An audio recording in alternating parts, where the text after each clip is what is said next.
வணக்கத்துடன் Inba tax. Iran அந்த ஹர்மூஸ் நீரணையை மையப்படுத்தி எந்த கப்பல்களும் அந்த பகுதியில் செல்ல விடாமல் தாக்குதலை நடத்தி கொண்டிருக்கக்கூடிய இந்த சூழலில் இந்தியாவிற்காக 2 கப்பல்கள் அனுப்பப்படுவதற்கு ஈரான் ஒத்துக்கொண்டிருக்கிறது என்கின்ற செய்திகள் இன்று ஊடகங்களில் ஒரு பிரதான இடத்தை பிடித்திருக்கிறது. இந்தியாவை பொறுத்த மட்டில் இப்பொழுது மக்களிடம் ஒரு பெரிய அச்சம். இன்று வரை இப்பொழுது வரை நான் வெளியே கேட்டுக்கொண்டிருந்த செய்திகள் தான் பெண்கள் மனதிலே ஒரு பெரிய பதபதைப்பு. காரணம், எரிவாயு இல்லை என்கின்ற ஒரு களம். இங்கு இருக்கக்கூடிய அதாவது எரிபொருள் நிரப்பக்கூடிய இடங்களிலெல்லாம் கூட்டம் அலமோதி கொண்டிருக்கிறது. எங்கு கேட்டாலும் எரிவாயு இல்லை என்கின்ற செய்தி. அப்படி யாராவது எரிவாயு இருக்கிறது என்று சொன்னால் ஒரு சிலிண்டர் சுமார் 4000 ரூபாய் 4500 ரூபாய் என்று சொல்கிறார்கள். பெரும்பாலான உணவகங்கள் மூடப்பட்டு விட்டன. பல உணவகங்கள் தங்களால் இதை நடத்த முடியுமா என்ற கேள்வி வருகின்ற பொழுது விறகு அடுப்புகளை தேடி அவர்கள் பயணத்தை எடுத்துக்கொண்டு விட்டார்கள். தொடர்ச்சியாக இந்த செய்திகள் அச்சத்தை ஊட்டுவதாக இருக்கிறது.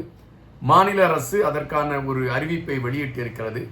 நாங்கள் மத்திய அரசோடு இணைந்து இந்த எரிவாயு பிரச்சனையில் ஒரு மக்களுக்கு இலகுவாக கிடைப்பதற்கான களங்களை எடுத்துக்கொண்டு அது சார்ந்த ஒரு தேடலை நாங்கள் உருவாக்குவதற்கு களம் அமைத்து கொண்டிருக்கிறோம் என்ற ஒரு செய்தியை மத்திய அரசு அதாவது மாநில அரசு சொல்லியிருக்கிறது. அதுபோல மாநில அரசு இன்னொரு செய்தியை சொல்கிறது. நாங்கள் பிரதமருக்கு ஒரு நீண்ட கடிதத்தை எழுதி அனுப்பியிருக்கிறோம். இது சார்ந்த விடயங்கள் பேசுபடு பொருளாக மாறி இருக்கிறது என்கின்ற செய்தியை சொல்லியிருக்கிறது. இது ஒருபுறம் இருக்கக்கூடிய சூழலில்தான் அப்படி என்றால் இந்தியாவில் எரிபொருள் சிக்கலினால் விலைவாசி ஏற்றம் ஏற்படுவதற்கான ஒரு வாய்ப்பு அமைந்துவிடும் என்கின்ற பதபதைப்பு எல்லோரும் மனதிலுமே எழும்பிக் கொண்டிருந்தன. இந்த சூழலில் தான் இப்பொழுது இந்தியாவின் வெளி விவகாரத்துறை அமைச்சர் ஜெய்சங்கர் அவர்கள் எடுத்து வைத்திருக்கக்கூடிய கருத்துகளின் அடிப்படையை வைத்து பார்க்கின்ற பொழுது அவர் சொல்லியிருக்கக்கூடிய செய்தி, நாங்கள் ஈரானுடன் பேச்சுவார்த்தை நடத்தினோம். அந்த பேச்சுவார்த்தையில் ஒரு சுமூகமான முடிவு எட்டி இருக்கிறது. அதன் அடிப்படையில் இந்தியாவிற்கு கொண்டு வருவதற்காக 2 கப்பல்களை அனுமதிப்பதற்கு ஈரான் ஒத்துக்கொண்டிருக்கிறது. எனவே அந்த 2 கப்பல்களும் இந்தியாவை வந்து அடைகின்ற பொழுது எரிபொருள் சிக்கல் அல்லது எரிவாயு இல்லை என்கின்ற களங்கள் ஏற்படாது.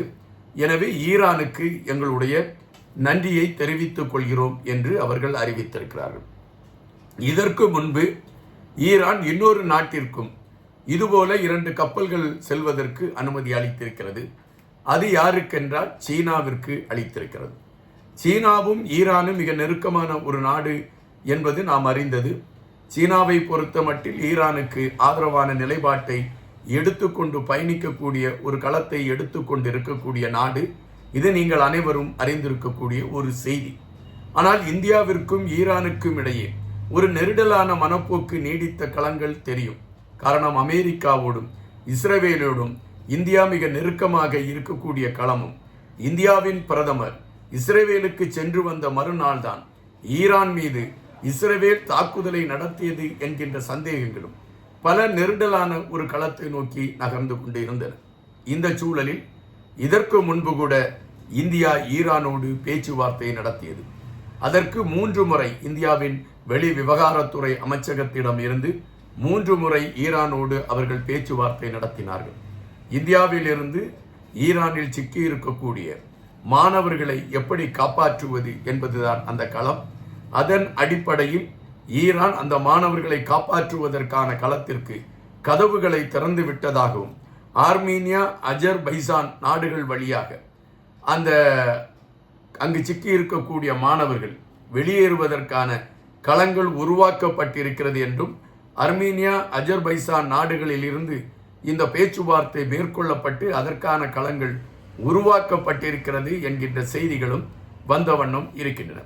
இந்த சூழலில்தான் இந்தியாவின் வெளி விவகாரத்துறை அமைச்சர் இந்தியாவின் எரிபொருளுக்கு ஏற்பட்டு இருக்கக்கூடிய சிக்கலை உணர்ந்து இந்த சிக்கலை தீர்ப்பதற்கான களம் எப்படி எடுக்க முடியும் என்பதை உள்வாங்கிக் கொண்டு அதன் அடிப்படையில் அவர் எடுத்த நகர்வுகளினால்தான் இப்பொழுது ஈரான் இந்தியாவிற்கு 2 கப்பல்களை அனுப்புவதற்கு ஒத்துக்கொண்டு இருக்கிறது என்கின்ற ஒரு செய்தி வருகின்றன.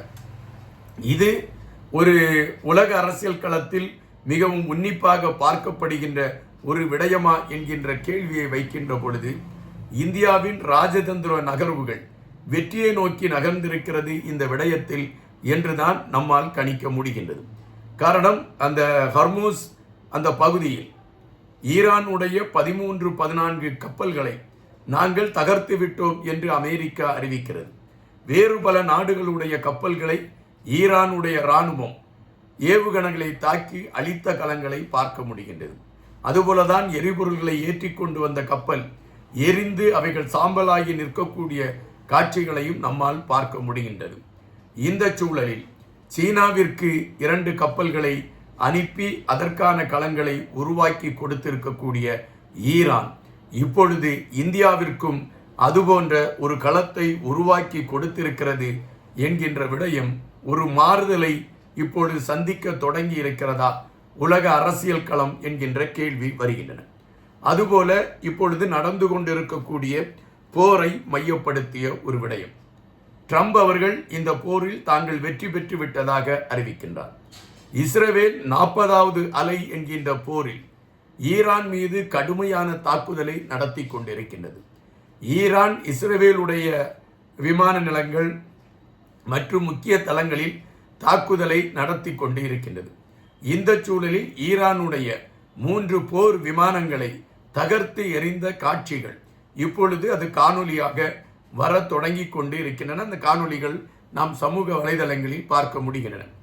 இந்த நெருக்கடியான சூழலில் இப்படிப்பட்ட ஒரு களங்கள் அமைந்திருக்கக்கூடிய சூழலில்தான் இந்தியாவிற்கான கதவுகளை ஈரான் திறந்து கொடுத்திருக்கக்கூடிய விடயமும், அதில் இந்தியா தனக்கு தேவையான பொருட்களை ஏற்றிக்கொண்டு பயணிக்கக்கூடிய களங்களை இந்தியாவின் கப்பல்களுக்கு வழங்கப்பட்டிருக்கக்கூடிய விடயமும் இந்தியர்களை பொறுத்த மட்டில் ஒரு ஆறுதல் பெருமூச்சு விடக்கூடிய ஒன்றாக மாறி இருக்கிறது என்பதுதான் நிஜம். காரணம், எரிவாயு இல்லை, எரிபொருள்கள் இல்லை என்கின்ற பேச்சு பரவலாக பல மட்டங்களில் எழும்ப தொடங்கியதால் ஒரு 3 சக்கர வாகனத்தில் செல்ல வேண்டும் என்றால் கூட அவர்கள் எங்களுக்கு எரிபொருள் கிடைக்கவில்லை, எனவே 100 ரூபாய் என்றால் நாங்கள் 400 ரூபாய் கொடுங்கள் என்று அந்த பயணங்களுக்கெல்லாம் அவர்கள் விலைகளை ஏற்றி வைத்திருக்கக்கூடிய களங்களை நம்மால் பார்க்க முடிகின்றது.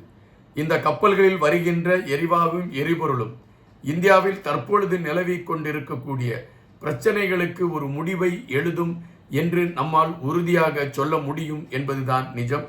இந்த விடயத்தில் இந்தியாவின் வெளி விவகாரத்துறை அமைச்சர் ஜெய்சங்கர் அவர்கள் மிக தெளிவாக காய்களை நகர்த்தி இருக்கிறார் என்பதாகத்தான் பலரும் கணிக்கின்றார்கள். பார்ப்போம் களங்கள் எதை நோக்கி நகர்கிறது என்று. நன்றியுடன் இன்பா.